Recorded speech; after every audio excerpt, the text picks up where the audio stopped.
ಸ್ನೇಹಿತರೆ, ಇವತ್ತು ನಾವು ನಮ್ಮ ಒಂದು ಆಧಾರ್ ಕಾರ್ಡ್ನ ಬಯೋಮೆಟ್ರಿಕ್ ಲಾಕ್ ಆಗಿದ್ರೆ ಅದನ್ನು ಯಾವ ರೀತಿ ಅನ್ಲಾಕ್ ಮಾಡೋದು, ಅದು ಕೂಡ ನಾವೇ ನಮ್ಮ ಫೋನ್ ಮೂಲಕ ಅನ್ಲಾಕ್ ಮಾಡೋದು ಹೇಗೆ ಅನ್ನೋದನ್ನು ಸಂಪೂರ್ಣವಾಗಿ ಚರ್ಚೆ ಮಾಡೋಣ. ಆಧಾರ್ನ ಬಯೋಮೆಟ್ರಿಕ್ ಲಾಕ್ ಆಗಿದ್ರೆ ನಮ್ಮ ಫಿಂಗರ್ ಪ್ರಿಂಟ್ ವರ್ಕ್ ಆಗಲ್ಲ ಸ್ನೇಹಿತರೆ. ನಂತರದಲ್ಲಿ ನಮ್ಮ ಫೇಸ್ ಅಥೆಂಟಿಕೇಶನ್ ಕೂಡ ವರ್ಕ್ ಆಗಲ್ಲ. ಆಮೇಲೆ ಕಣ್ಣಿನ ಅಥೆಂಟಿಕೇಶನ್ ಕೂಡ ವರ್ಕ್ ಆಗಲ್ಲ. ಕೇವಲ OTP ಮಾತ್ರ ವರ್ಕ್ ಆಗುತ್ತೆ. ಅಂಥ ಸಮಯದಲ್ಲಿ ನಾವು ಅದನ್ನು ಅನ್ಲಾಕ್ ಮಾಡ್ಕೋಬೇಕಾಗತ್ತೆ. ಮಾಡೋದು ಹೇಗೆ ಅಂತ ನಾನು ಸಂಪೂರ್ಣವಾಗಿ ಹೇಳ್ತೀನಿ. ಹಾಗೆ ನಮ್ಮ ಚಾನಲ್ಗೆ ಮೊದಲು ಬಂದಿದ್ದರೆ ದಯವಿಟ್ಟು ನಮ್ಮ ಚಾನಲ್ನ ಸಬ್ಸ್ಕ್ರೈಬ್ ಮಾಡಿ ಮತ್ತು ಪಕ್ಕದಲ್ಲಿರುವಂಥ ಬೆಲ್ ಐಕನನ್ನು ಪ್ರೆಸ್ ಮಾಡಿ ನಮ್ಮ ತಂತ್ರಜ್ಞಾನ ಆಧಾರಿತ ಬೃಹತ್ ಕುಟುಂಬದ ಸದಸ್ಯರಾಗಿ. ಸ್ನೇಹಿತರೆ, ಮೊದಲು ಯಾವುದಾದ್ರೂ ಒಂದು ಬ್ರೌಸರ್ನ ಓಪನ್ ಮಾಡ್ಕೊಳ್ಳಿ. ಬ್ರೌಸರ್ನ ಓಪನ್ ಮಾಡಿ ಇಲ್ಲಿ ಮೈ ಆಧಾರ್ ಅಂತ ಸರ್ಚ್ ಮಾಡ್ಕೊಳ್ಳಿ. ನೋಡಿ, ಈ ರೀತಿ ನಾನು ಮೈ ಆಧಾರ್ ಅಂತ ಸರ್ಚ್ ಮಾಡ್ಕೊಂಡಿದ್ದೀನಿ. ಮಾಡಿದ ನಂತರದಲ್ಲಿ ಅದರ ಒಂದು ವೆಬ್ಸೈಟ್ ಇಲ್ಲಿ ಮೇಲ್ಗಡೆ ಬರುತ್ತೆ, ಮೈ ಆಧಾರ್ ಅನ್ನುವಂಥದ್ದು. ಅದರ ಮೇಲೆ ಕ್ಲಿಕ್ ಮಾಡಿ ಅದನ್ನು ಓಪನ್ ಮಾಡ್ಕೊಳ್ಳಿ. ನೋಡಿ, ಈ ರೀತಿ ಕ್ಲಿಕ್ ಮಾಡಿದ ನಂತರದಲ್ಲಿ ಅದರ ಒಂದು ವೆಬ್ಸೈಟ್ ಇಲ್ಲಿ ಈ ರೀತಿ ಓಪನ್ ಆಗಿ ಬರುತ್ತೆ.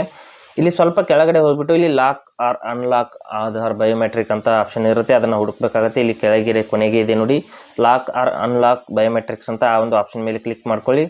ಮಾಡಿದ ನಂತರದಲ್ಲಿ ಈ ರೀತಿ ಬರುತ್ತೆ. ಇಲ್ಲಿ ಕಂಟಿನ್ಯೂ ಇನ್ ವೆಬ್ ಅಂತ ಇಲ್ಲಿ ಕ್ಲಿಕ್ ಮಾಡ್ಕೊಳ್ಳಿ. ನಂತರದಲ್ಲಿ ವೆಲ್ಕಮ್ ಟು ಮೈ ಆಧಾರ್ ಅಂತ ಬರ್ತಾ ಇದೆ. ಇಲ್ಲಿ ಲಾಗಿನ್ ಅಂತ ಕ್ಲಿಕ್ ಮಾಡ್ಕೊಳ್ಳಿ.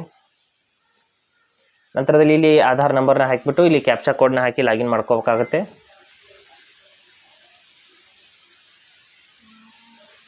ಕ್ಯಾಪ್ಚಾ ಕೋಡ್ ಅಂದರೆ ಇಲ್ಲಿ ಪಕ್ಕದಲ್ಲಿ ಇದೆಯಲ್ಲ ಅದೇ ಕೋಡ್ನ ಸೇಮ್ ಟು ಸೇಮ್ ಹಾಕಬೇಕು. ನಂತರದಲ್ಲಿ ಲಾಗಿನ್ ವಿತ್ OTP ಅಂತ ಕ್ಲಿಕ್ ಮಾಡ್ಕೊಳ್ಳಿ. ನಿಮ್ಮ ಫೋನ್ಗೆ ಒಂದು OTP ಸೆಂಡ್ ಆಗುತ್ತೆ. ನೋಡಿ, ಈ ರೀತಿ 373948 ಅಂತ ಬಂದಿದೆ.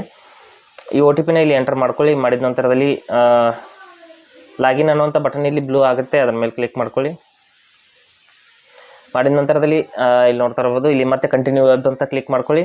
ಮಾಡಿದ ನಂತರದಲ್ಲಿ ಇಲ್ಲಿ ಲಾಕ್ ಆರ್ ಅನ್ಲಾಕ್ ಬಯೋಮೆಟ್ರಿಕ್ಸ್ ಅಂತ ಆಪ್ಷನ್ ಇಲ್ಲಿ ಮುಂದ್ಗಡೆ ಲಾಕ್ ಅಂತ ತೋರಿಸ್ತಾ ಇದೆ ನೋಡಿ, ಲಾಕ್ ಆಗಿದೆ. ಇದ್ರ ಮೇಲೆ ಕ್ಲಿಕ್ ಮಾಡಿಬಿಟ್ಟು ಇದನ್ನು ಅನ್ಲಾಕ್ ಮಾಡ್ಕೋಬೇಕಾಗುತ್ತೆ. ಇದ್ರ ಮೇಲೆ ಕ್ಲಿಕ್ ಮಾಡ್ಕೊಳ್ಳಿ ಮೊದಲು. ನಂತರದಲ್ಲಿ ಇಲ್ಲಿ ಕೆಳಗಡೆ ನೆಕ್ಸ್ಟ್ ಅಂತ ಕ್ಲಿಕ್ ಮಾಡ್ಕೊಳ್ಳಿ. ನಂತರದಲ್ಲಿ ಇಲ್ಲಿ ಅನ್ಲಾಕ್ ಬಯೋಮೆಟ್ರಿಕ್ಸ್ ಟೆಂಪರರಿ ಇಲ್ಲಿ ನೋಡಿ, ಅನ್ಲಾಕ್ ಮಾಡೋದ್ರಿಂದ ಎಲ್ಲವೂ ಕೂಡ ಅನ್ಲಾಕ್ ಆಗುತ್ತೆ ಅಂತ ತೋರಿಸ್ತಾ ಇದೆ. ಇಲ್ಲಿ ಇದ್ರ ಮೇಲೆ ಕ್ಲಿಕ್ ಮಾಡ್ಕೊಳ್ಳಿ. ನಂತರದಲ್ಲಿ unlock biometrics temporary, unlock biometrics permanently ಅಂತ ಇದೆ, ಪರ್ಮನೆಂಟ್ಲಿ ಅಂತ ಸೆಲೆಕ್ಟ್ ಮಾಡ್ಕೊಳ್ಳಿ. ನಂತರದಲ್ಲಿ ಅಥವಾ ಟೆಂಪರರಿ ಮಾಡಿದರೆ ಕೇವಲ 10 ನಿಮಿಷದವರೆಗೆ ಮಾತ್ರ ಅನ್ಲಾಕ್ ಆಗುತ್ತೆ, ನಂತರದಲ್ಲಿ ಮತ್ತೆ ಲಾಕ್ ಆಗುತ್ತೆ. ಪರ್ಮನೆಂಟ್ಲಿ ಅಂತ ಸೆಲೆಕ್ಟ್ ಮಾಡಿಬಿಟ್ಟು ನಂತರದಲ್ಲಿ ನೆಕ್ಸ್ಟ್ ಅಂತ ಕ್ಲಿಕ್ ಮಾಡ್ಕೊಳ್ಳಿ. ಮಾಡಿದ ತಕ್ಷಣದಲ್ಲಿ ನೋಡ್ತಾ ಇರ್ಬೋದು, your biometrics have been unlocked successfully ಅಂತ ಬರ್ತಾ ಇದೆ.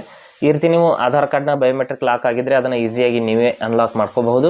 ಹಾಗೆ ಸ್ನೇಹಿತರೆ, ಕೊಟ್ಟಿರೋ ಮಾಹಿತಿ ಸಂಪೂರ್ಣ ಮತ್ತು ನಿರೂಪಣೆ ಮಾಡಿದ ಶೈಲಿ ಉತ್ತಮ ಅಂತ ಅನಿಸಿದರೆ ವಿಡಿಯೋನ ಲೈಕ್ ಮಾಡಿ ಮತ್ತು ನಿಮ್ಮ ಸ್ನೇಹಿತರಿಗೂ ಕೂಡ ಶೇರ್ ಮಾಡಿ. ಹಾಗೆ ಇದರ ಬಗ್ಗೆ ಸಮಸ್ಯೆಗಳು ಡೌಟ್ಗಳಿದ್ದರೆ ಕಮೆಂಟಲ್ಲಿ ಅವಶ್ಯವಾಗಿ ತಿಳಿಸಿ. ಮುಂದಿನ ವಿಡಿಯೋದಲ್ಲಿ ಮತ್ತೊಂದು ಹೊಸ ವಿಷಯದೊಂದಿಗೆ ಇರ್ತೀನಿ, ಮುಂದೆ ಬರ್ತೀವಿ. ಅಲ್ಲಿವರೆಗೂ ಟೇಕ್ ಕೇರ್.